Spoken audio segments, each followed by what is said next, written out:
Welcome to Atheon Analytics Tutorials. In this video we're going to be looking at how to use the bar chart in Visokio's Omniscope. At the moment we're looking at a table view of data, so we're going to change this from the table view using the drop down menu and turn it to a bar chart. Just as with any view in Omniscope, the two most important things firstly are the blue bar up here in the top right telling us how many records of data that we're looking at, so this will help to remind us if we put filters on the data at all. And secondly, what are we looking at? Well, it's telling us using our two drop down menus here on the top, telling us firstly the measure. In this case we're looking at the number of records of data or the number of rows of data, and then the split. So here it's split by the column in our data called subcategory.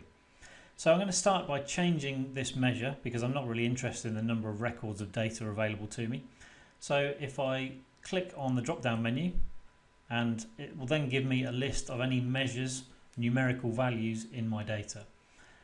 So I'm going to start by changing this to look at sales value.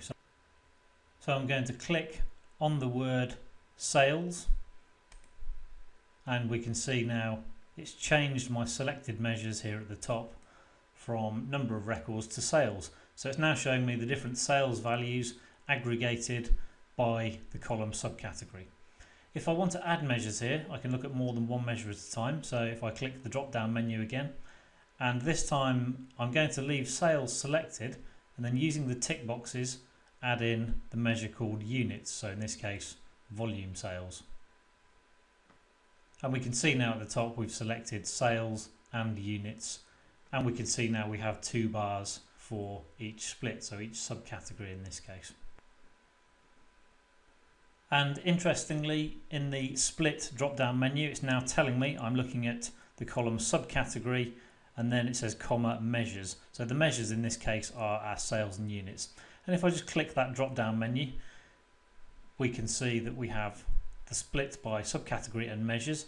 If I want to reverse the hierarchy here and split by measures first, by simply clicking and dragging, we can now see I'm looking at exactly the same thing as before, but the hierarchical split is subtly different. Here we're looking at sales split by all the various subcategories, and then units split by all the various subcategories. And if I just reverse this, we can see actually it's applying the subcategory split first. So here I have my subcategory and then the two splits or two measures within it. So there's different ways of setting up the screen depending on the preferences. Remember as well at all times that these are of course dynamic reports. So having set up my screen here to show me sales and units by the various subcategories in my data, I can of course choose to perhaps drill down and look at just a few subcategories. So maybe I just want my ground coffee, instant coffee and whiteness. And perhaps I only want to look at a certain number of weeks. So rather than weeks 1 to 52, using this sliding bar, I'm just going to look at weeks 1 to 13. And we can see that the report is dynamically updated as we've been using these filters. If I want to bring all my data back at any point, I just simply click on the reset button up in the top right next to the blue bar. And we can see that's reset the data. The blue bar has turned blue again, it's brought all my data back, and we can see the visualization has changed to reflect that. Now I can see here straight away that sales of instant coffee and the units sold seem to be quite high, but I don't know anything about it. It's just one big blue bar. So there's another option on our drop down menus which says stack. This allows me to stack or to break down the bar by another measure in the data. So I'm going to make a selection here. I'm going to stack the bars by the various brands. So I have a column called brand in my data, and we can see now that all the bars are stacked by the various brands. So I can see, for example, that in this particular set of data, Nescafe seems to be the biggest selling brand within my sales of instant coffee.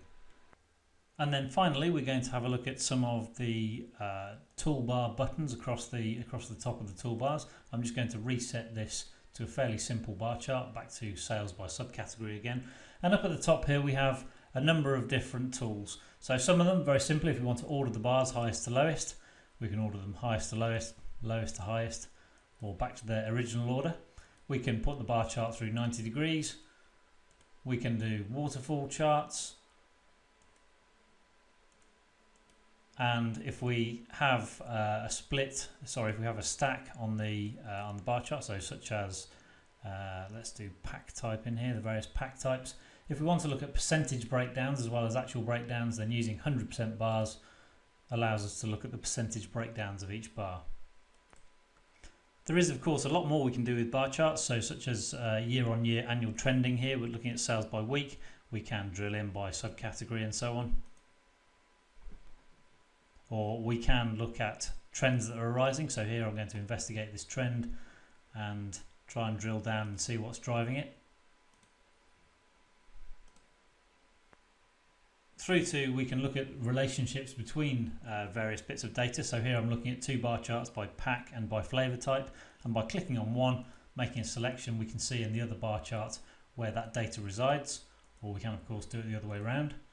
So here you see we're selecting visually something which is of interest and seeing it broken down.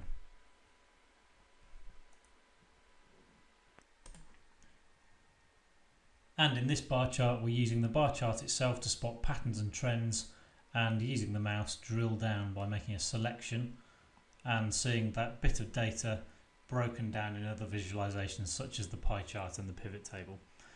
All of these techniques are taught on the Atheon Analytics introductory course to Omniscope, and for more information please email info@atheon.com or call us on 08 444 145 501.